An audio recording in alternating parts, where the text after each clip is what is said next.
Саламатсыздарбы? Мына бүгүн биз Миңбулак айыл өкмөтү Москва районундагы күздүк буудайдын себилген аянтында турабыз. Өзүңүздөр көргөндөй, күздүк буудайларды өз убагында оптималдуу мөөнөттө себүү абдан маанилүү да.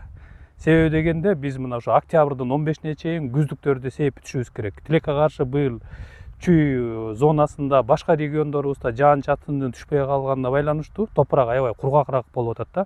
Бирок мына биз турган поляда көрүп атасыздар, талаада жалпы буудайдын чыгышы абдан жакшы. Себеби карап көрсөк, өзүңүздөр да көрсөңүздөр, бул жерде ошо ар бир 5 сантиметрден түшүп аткан ар бир өсүмдүктүн ортосунда биз көрдүк, тамыры менен чогуу чыгарып көрсөк болот. Бул жерде абдан жакшы мындай дружный өнүп чыгуу пайда болгон да.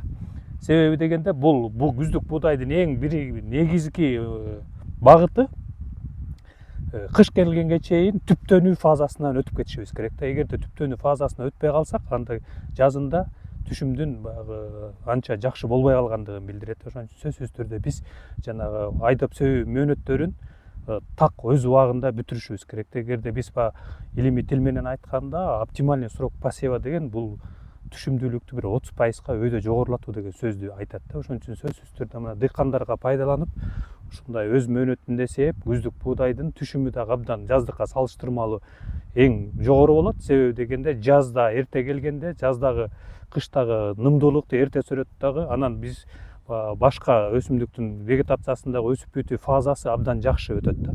Себеби көпчүлүк учурда жаздыкты сепкенде Чүй областында башка региондорубузда абанын кургактуулугуна буудайдын гүлдөө мезгили ошого туш келип калып атат да, калашениясы башталганда. Ошон үчүн сөзсүз түрдө мен дыйкандарды дагы бир жолу чакырып кетем, күздүк буудайды өз убагында сээп, өз убагында агротехникалык ыкмаларды колдонсок, биз жакшы күзүндө түшүмдү аябай жакшы убакытта алып жыйнап алабыз. Сөзсүз түрдө муну унутпашыбыз керек.